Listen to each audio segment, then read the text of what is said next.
What's up mga Lods? So ngayon ating pag-usapan ang naging problema ng Barangay Ginebra San Miguel kung bakit sila na-sweep ng San Miguel Vermin sa kanilang best of 5 semi-final series dito sa PBA Commissioner's Cup. Pero kung bago ka pa lang sa aking munting YouTube channel ay baka pwede mo itong i-likes, i-share and subscribe. Maraming salamat mga Lods.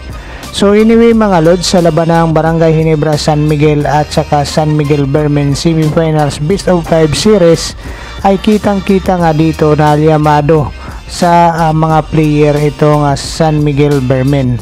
Bagamat ganito nga ang naging sitwasyon ng Barangay Ginebra San Miguel dahil nga sa pagkakaban dito kay Justin Brownlee ay napilitan itong Ginebra na kumuha ng panibagong import.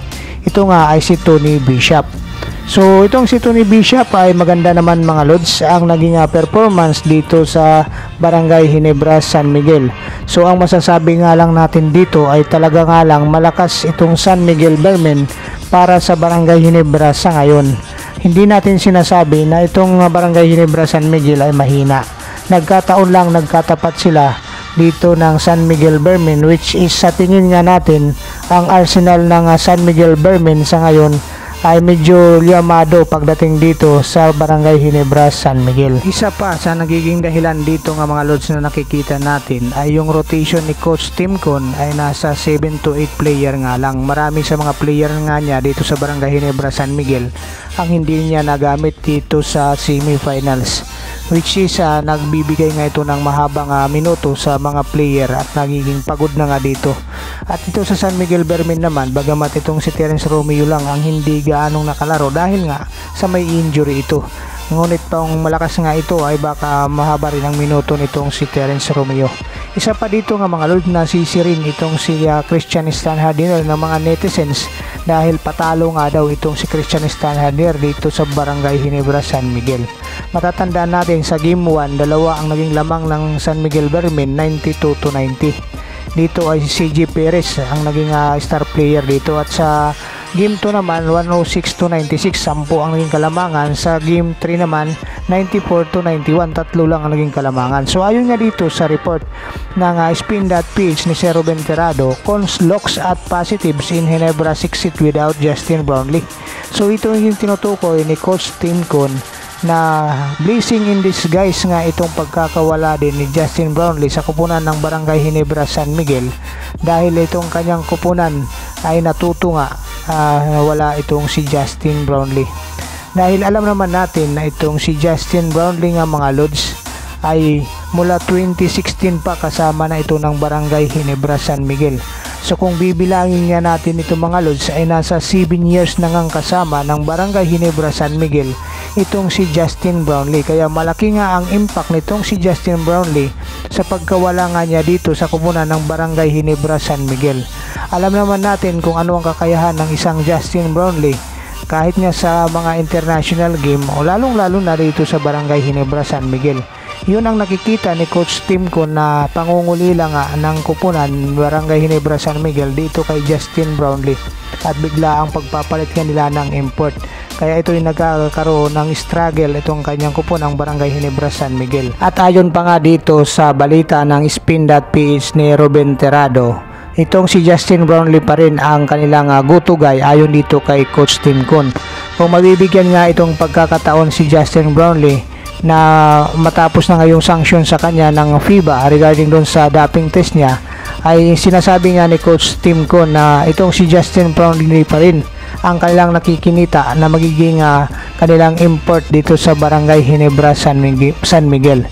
So yun katindi nga mga Lods, dahil kahit nakuha nga nila itong si Tony Bishop, itong si Justin Brownlee pa rin ang kanilang iniisip na kukunin nilang magiging import nila kung sakasakali itong si Justin Brownlee ay matatapos na nga o bibigyan na nga ng sanction itong ng FIBA, at bibigyan din siya dito ng clearance para makapaglaro muli.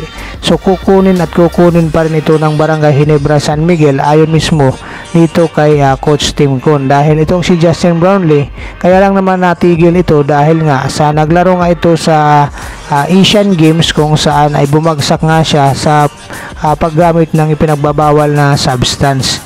So ngayon nga ayon din dito sa balita ng spin.ph, ni Sir Ruben Tirado. Sinasabi ni Coach Tim Con, ang kagandahan nga daw dito sa pagkawala ni Justin Brownlee sa Barangay Ginebra ay nag-step up ang lahat. So yun ang sinasabi ni Coach Tim Con. So Con admitted Ginebra was able to learn to play without dominant import like Brownlee.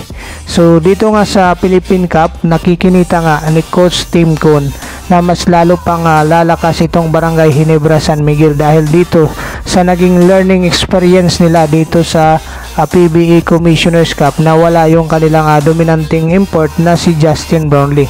So dito nakikita ni Coach Tim Con na kaya nga makipagsabayan nitong Barangay Ginebra San Miguel dito sa San Miguel Bermin pagdating sa Philippine Cup, dahil alam naman natin na itong Barangay Ginebra San Miguel ay nasanay na nga na nandyan si Brownlee sa kanila. Kaya dito ay sinasabi natin medyo naninibago sila dito dahil nga sa biglaang pagkawala ni Justin Brownlee sa Barangay Ginebra. So para naman dito sa karagdagang balita ng Spin.ph ni Ruben Tirado, ayon dito sa report, sinabi ni Coach Tim Con na ang pagkawala nga ng kanilang dominanting import na si Justin Brownlee ay nagbigay daan nga dito sa mga local players ng Barangay Ginebra San Miguel na mag-step up sila ngayong conference.